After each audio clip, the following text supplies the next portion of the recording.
أقصى الأحكام الجنائية في البرازيل بتوصل ل 30 سنة، ولكني قضيت 50 سنة من عمري بدفع تمن جريمة أنا ما عملتهاش. حتى الجاني لما بيقضي عقوبته الناس بتسامحه، لكن أنا محدش سامحني أبدا. الكلمات ديت قالها حارس البرازيل في مونديال 50 مواسير باربوزا. يا ترى قالها ليه وعشان إيه؟ ده اللي هنعرفه النهاردة، وهو ده المهم. بعد توقف دام ل 12 سنة بسبب الحرب العالمية بيرجع كاس العالم تاني ويظهر في أمريكا اللاتينية، وخاصة في البرازيل اللي بتنظم مونديال 50. طبعا كل المؤشرات بتقول إن البطولة خلاص رايحة لصاحب الأرض والجمهور، وخصوصا بعد ما تصدروا مجموعتهم اللي كانت بتضم سويسرا والمكسيك ويوغوسلافيا وتأهلوا للدور النهائي. بالراحة بس يا عم حمودة كده، هو ازاي صاحبي تأهلوا للدور النهائي بعد المجموعات على طول كده؟ دي دورة رمضانية دي يا معلم ولا إيه؟ هقول لك لا خفيف، ده كاس عالم عادي. بس نظام البطولة وقتها كان بيقول ان متصدرين المجاميع الاربعه بيلعبوا في مجموعه واحده، واكتر واحد بيجيب نقط يبقى هو اللي بيكسب كاس العالم. المجموعه ديت كان فيها البرازيل واسبانيا والسويد واوروجواي. البرازيل بقى زي القطر بتكسب السويد 7 وبترزع اسبانيا 6، وعلى الجنب الثاني اوروجواي بتتعادل مع اسبانيا وبتكسب السويد 3، واتبقى ماتش مصيري بين اوروجواي والبرازيل، ومنه هيتحدد بطل العالم لنسخه مونديال 1950. طبعا البرازيليين قال لك خلاص البطوله دي بتاعتنا، واكتر من 170 الف مشجع بيروحوا ملعب الماراكانا عشان يحتفلوا. كل شوارع البرازيل كانت مليانه احتفالات وكرنفالات، وكانت الدنيا هايصه، وكمان اتطبعت ملايين التيشيرتات اللي عليها كلمه بتقول نحن بطل العالم. خلي بالك الكل كان واثق ان البطوله برازيليه خلاص، لدرجه ان رئيس الفيفا ساعتها جولي ريميه كتب خطابه اللي هيقوله بعد الماتش، اللي بيقول فيه مبروك للبرازيل الفوز باللقب. لكن تعال نشوف ايه اللي حصل.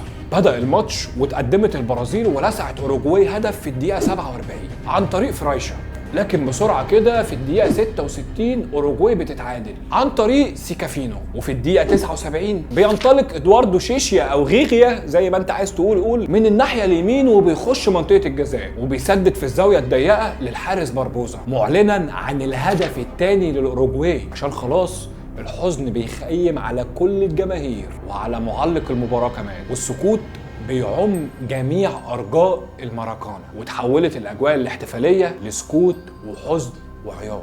وفشلت البرازيل في تعديل النتيجة، مع ان على فكرة التعادل بس يكسب البرازيل الماتش. بعد المباراة اللي اتحمل الهزيمة هو شخص واحد بس، وهو بطل حلقتنا النهاردة حارس المرمى البرازيلي باربوزا، اللي الجماهير كلها اتهمته انه ما قدرش يقفل الزاويه الضيقه بتاعته وكان سبب في خساره البرازيل للقب. وبيني وبينكم كده الجماهير عندها حق، لان خلي بالك اخوك كان حارس مرمى برضه واتمرمطت ياما وعارف يعني ايه الزاويه الضيقه والجول البايخ اللي بيجي من زاويتك اللي هي الزاويه الضيقه. وللاسف مهما كان الفريق وحش فالحارس هو اللي بيشيل الليله كلها. انا فاكر خلي بالك لما كان بيجي فيها جواب في الضيقه والله العظيم ما كنت بنام، ده حتى دونجل صاحبي ساعتها كان بيقول لي اقفل لك الضيقه دي باسمنت ولا ايه. المهم ان باربوزا كان عنده 29 سنه وكان هو الحارس الافضل والاشهر في البرازيل، لكن بعد البطوله دي كل حاجه اختلفت. باربوزا اصبح شخص منبوذ من الشعب البرازيلي ومحدش بيتعرف عليه، وكل ما حد يشوفه يشتمه بافظع الالفاظ. طبعا مسيرته ونفسيته اتاثرت جامد بالموضوع ده، لكن ما سابش الكوره وفضل يلعب لحد ما بقى عنده 41 سنه، واتصاب في مباراه وخرج بمساعده الدكتور.